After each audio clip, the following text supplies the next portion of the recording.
Pag nawala yung pula sa gilid, ibig sabihin nawala na yung record. So proceed na tayo. So solve natin siya nang hindi gumagamit ng calculator. So na hindi gumagamit nito. Yan. So for example, meron tayong kilometer. Ang sunod niyan is hectometer. Hectometer.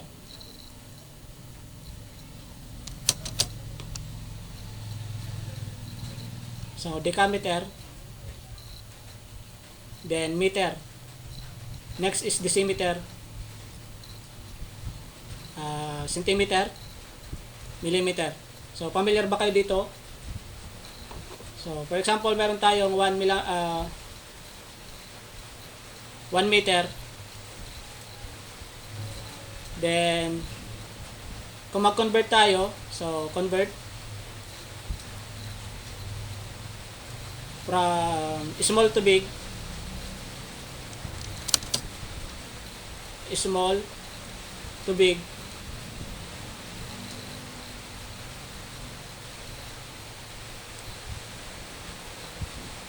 Mag-move tayo. Move to left. Then big to small. So big to small. Big to small.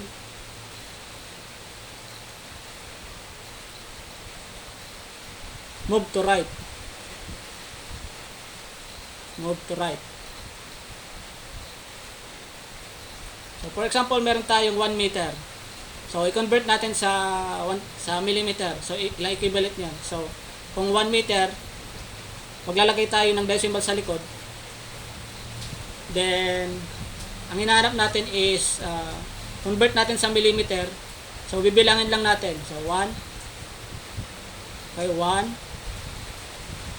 2, 3. So 3 decimal place. So 1 meter is equivalent to, so move tayo 3 decimal place is equal to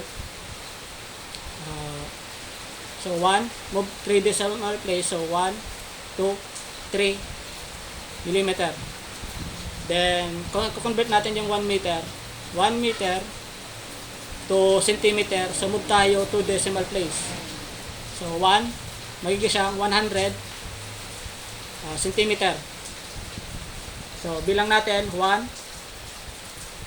2. So nakarating na siya sa centimeter. So ngayon kung 1 meter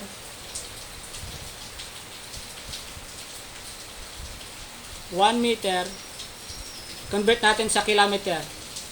So ano siya? So small to big.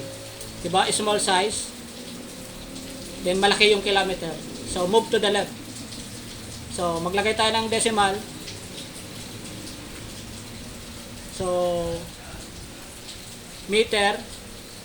So pupunta tayo sa kilometer. 1, 2, 3. So 3 decimal place. Move to the left. So isa. Okay, hindi pa. Isa, dalawa, tatlo. So ito is kilometer. So ganyan pag magko-convert ng sa paggamit na to. So ganyan. So pwede yan sa, di ba, kilometer, kilogram. Sa mga grams, pwede rin sa liter. So kiloliter. Kilowatts, pwede rin sa kilowatts, di ba? So kilowatt.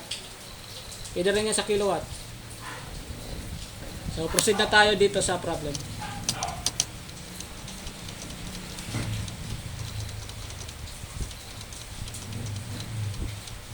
So ito, 3 cm to meter. 3 cm. So lagay tayo isang decimal place. So 3 cm to meter is isa, dalawa. So kailangan natin move to the left. Big to small. Big to small. Move to the left ng dalawa. So Meron siyang 0.03 meter. Then 5 mm. So 5 mm to meter is kailangan isa, dalawa, tatlo. So move tayo tatlo to the left. So may siyang 0.005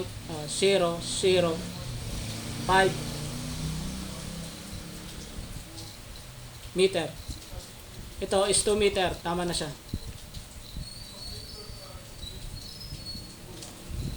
So ngayon, ang pinapahanap is, pag minultiply mo yung tatlo, cubic meter na yan. So 0.03 times 0.005 times 2. So 3 times 10 raised to negative 4. So 3 times 10 raised to negative 4 cubic meter. So ang answer is B. So pwede kayo mag-screenshot. So ito, screenshot nyo na lang to. Then number 15. So ito, iba-iba yung unit. So kailangan nyo i-convert. So 3 meter. 3 meter plus, so 2 cm. Cm ito. Isa, dalawa. So move tayo ng 2 decimal place. So 0.02 meter plus 70 mm. Move tayo ng tatlo. Isa, dalawa, tatlo. So 0.070. Okay, 70. Okay na yan. Then so may siyang 3. So inad mo yan, 3.09 meter. So ang answer is D. So nag-move na ako ng decimal place. So pwede nyo screenshot. So 1 nautical mile is equivalent to, so nautical mile to, hanapin natin yung equivalent ng nautical mile. 1 nautical mile. 1 nautical mile. So times, merong conversion dito sa calculator. Number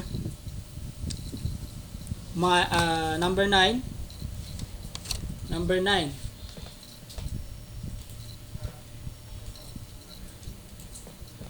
So shift, convert. Number 9. Nautical mile to meter. 1 nautical mile. So 1852 meter. So 1852 meter. So meter to kilometer is, move tayo ng tatlo. So kilometer, hectometer, decimeter, decameter, millimeter. So 1, 2, 3. Small to big, move to the left. So 1, 2, 3. So 1.852 kilometer. So ang answer is D.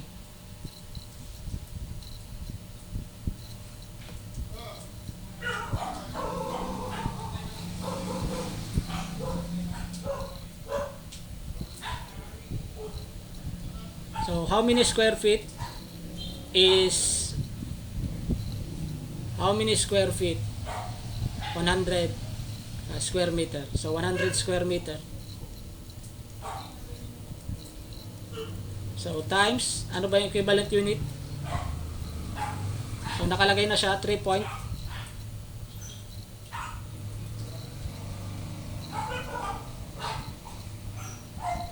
One meter is 3.28.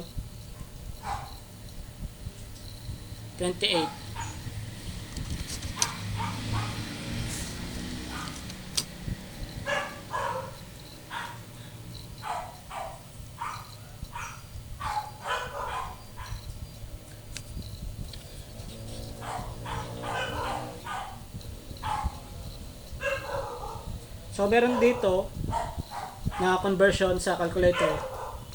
Pwede nyo gamitin. So, dapat kabisado nyo to. Yung conversion. Kasi ang alam ko, bawal ata yung cover ng calculator sa board exam.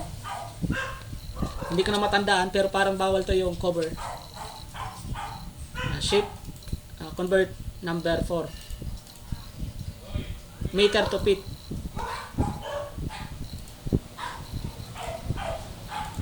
Ayan, 3.28 feet. So, since meter lang to, square meter lang pala, square meter. So, since naka-square to, so kailangan mo rin square to para makancel tong meter. Makancel na tong meter. So, ang mangyayari, ito na. Square feet na yan. So, ang answer is C. Number 18.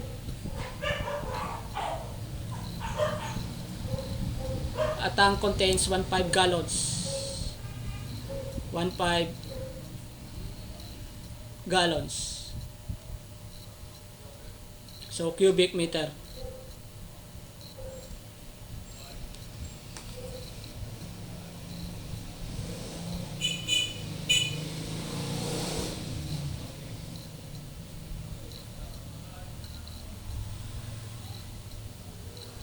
So, ang unit niya is, so kung bababasihan natin to, so 1 gallon,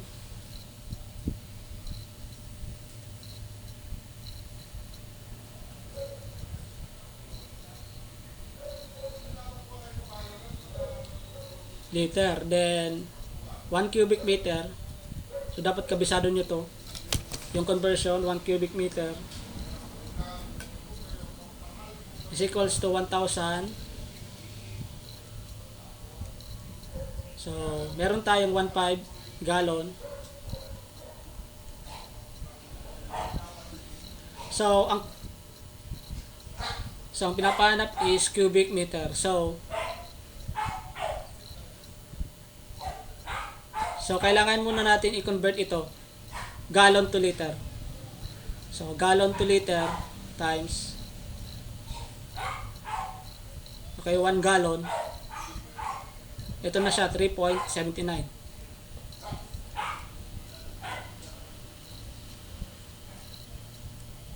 Okay, so maka-cancel yung gallon.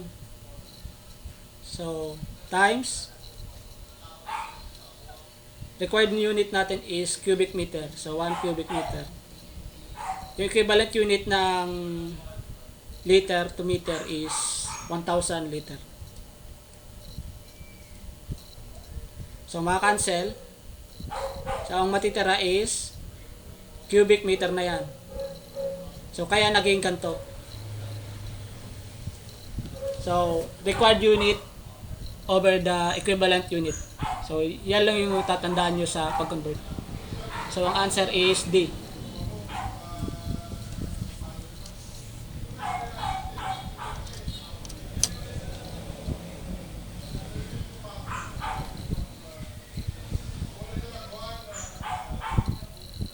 So, another is board exam problem. How many cubic feet is equivalent to 100 gallons? So, meron pa pala to. So, pwede nyo itong idagdag 1 cubic feet to 7.8 gallon. So, pwede nyo i-screenshot yung conversion. So, gallon. So, ito yung required unit na feet. Ito yung equivalent. 7.48. So, maka-cancel yung gallon. So, matitira is feet. So, ang answer is 13.37. So, ang answer is C. Next problem, number 20. So, 100 gallon. So, meron tayong 100 gallon. How many cubic meter is 100 gallon? So, 100 gallon. So, kukonvert natin sa cubic meter. So, kailangan muna natin mag-convert sa liter. So, gaya ng ganito. So, gallon. So, required unit is 3.79. Ito. 3.79. So, ito na siya. Required unit, 3.79. Then, 1 gallon. Then, the next is 1 cubic meter is equals to 1,000 liter. So, since ang required natin is cubic meter, ayan, cubic meter, 1 cubic meter is equals to 1,000 liter. So, may siyang ito. So, pag input mo sa calculator, ito yung lalabas.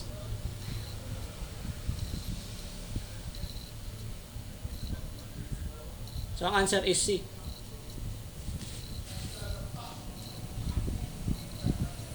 Problem number 21. So, ito is board feet. So, formula. So, ito ginagamit to sa pagkuha ng board feet ng kahoy. So, for example, meron tayong kahoy.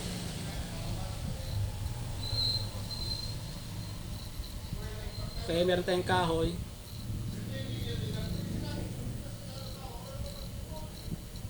Ito yung length, ito yung width, ito yung height. So, board feet. So, ginagamit ito sa pagkuha ng kahoy ng yung board feet niya. So, kasi sa construction materials, yung board feet, sa pagkuha ng price ng kahoy, board feet yung pinagbabasehan. So, board feet. So, dapat ang unit niya is inch, saka yung length is naka-feet. So, 3 inch, okay na to. Then, 1 foot. So, dapat naka-inches tong 1 foot. So, 1 foot. So, required unit is inch is 12 inch. Isang ruler. Then 1 feet. So, cancel yung feet, maging inch. So, kaya nagkaroon ng 12. So, 3 times 12. So, 20. So, yung length is naka-feet. So, good na yan. So, kaya ang board feet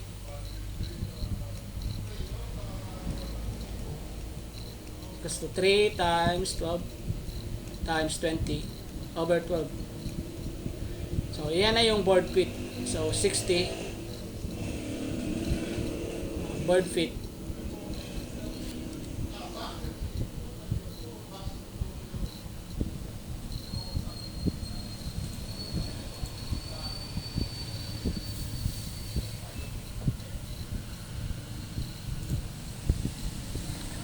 Next, problem number, ano ba to? Problem number 22. So, 1 horsepower. So, electrical 1 horsepower is equal to 746 watts. So, ito mali na to. 746. 1 horsepower, 746 watts. So, mali to. 0.746. Then, so, kung napansin nyo, ito kilowatt. So, kung kilowatt to, hectowatt, decawatt, then watts. So, move tayo to the left. So, 1, 2, 3. So, 1, 2, 3. So, 1, 2, 3. So, 0.746 kilowatt. So, ang answer is C.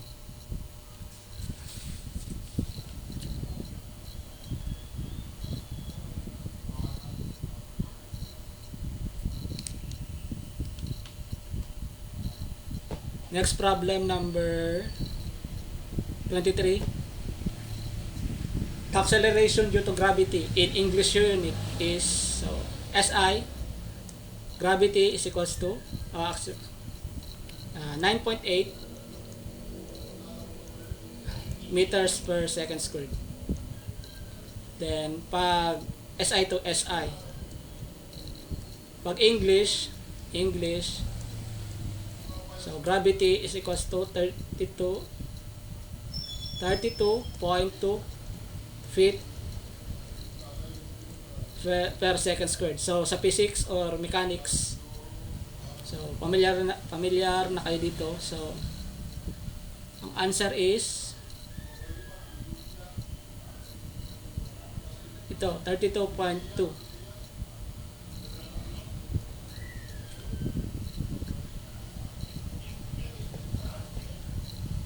So the prefix nano is opposite to. So dapat alam nyo to sa ano to, so times 10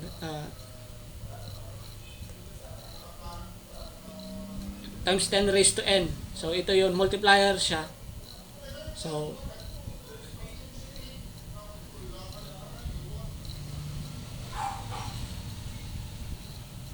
nano mean, ang opposite ng nano, ang nano is times 10 raised to negative 9. Ang opposite niya is positive 9. So giga yon, giga.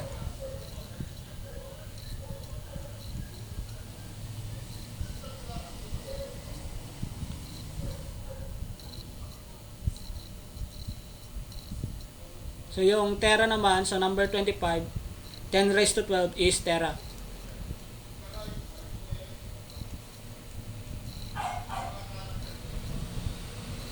Terabyte, tera.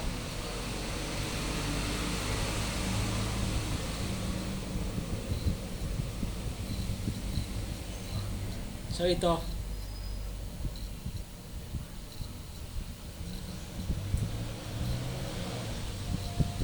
So 360 degree. So conversion ulit. So CE board exam. So 630 degree. So required unit is grad. So ilan ba yung grad is 400 grad. Then equivalent unit is 360 degrees. So try natin.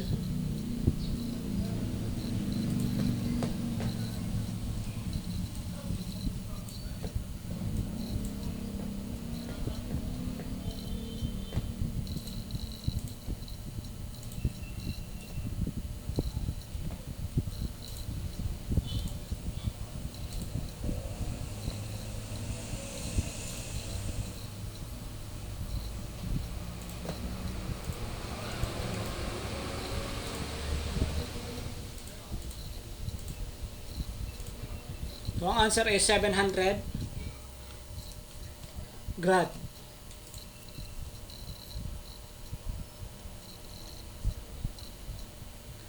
Next, problem number 27. Significant figure. So, round off to 4 significant figure. So, sa significant figure, so, non-zero digits are significant. So, 1, 0, 2.48 8. So non-zero digits are significant. So ilan to? Isa, okay, dalawa, tatlo, apat. So 4 significant. So since 8 yung katabi, rules of rounding off number, so 8 yan is may siyang 102.5. So ang answer is D.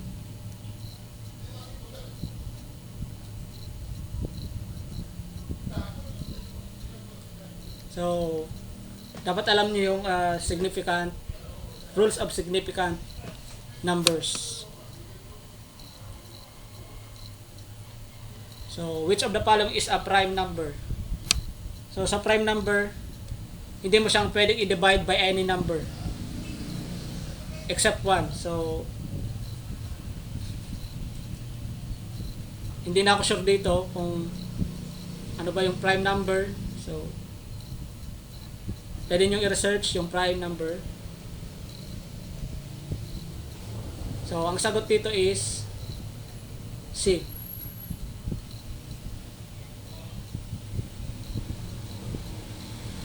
So, i-research nyo yung prime number.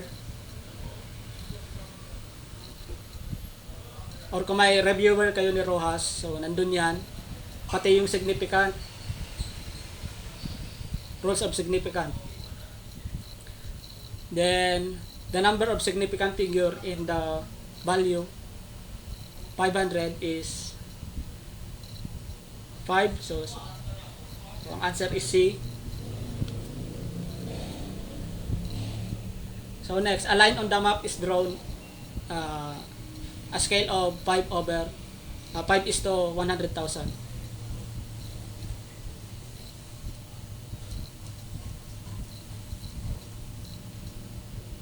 So, ang tawag dito is scale factor. So, ginagamit ito sa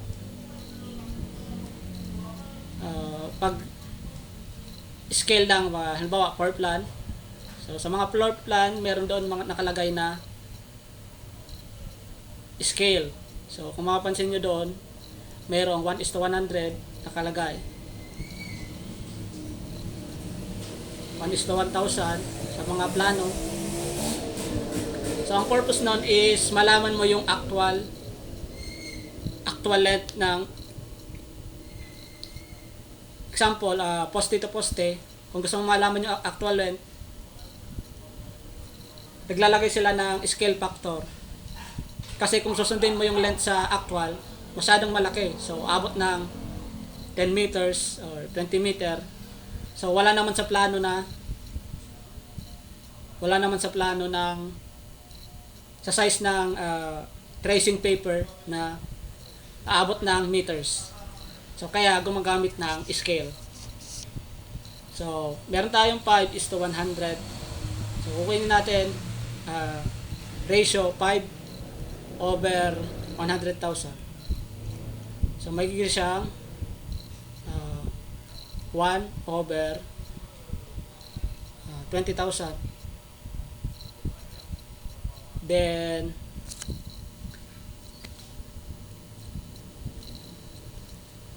wala siyang unit kasi ano siya, scale factor. So, kung baga 1 millimeter, so ang isang guhit is equals to 20,000. So, 290 na guhit times 20,000. So, magiging siyang ito, millimeter. So, kung millimeter yan, so kilometer, hectometer, kilometer, hectometer, decameter, meter, decimeter, centimeter, millimeter. So, mag-move tayo, small to big, move to the left. So, 1, 2, 3, 4, 5, 6. So, move tayo 6. So, ito 3. 6 is 3. So, 5.8 kilometer. So, ang answer is B. So, yan yung day 1.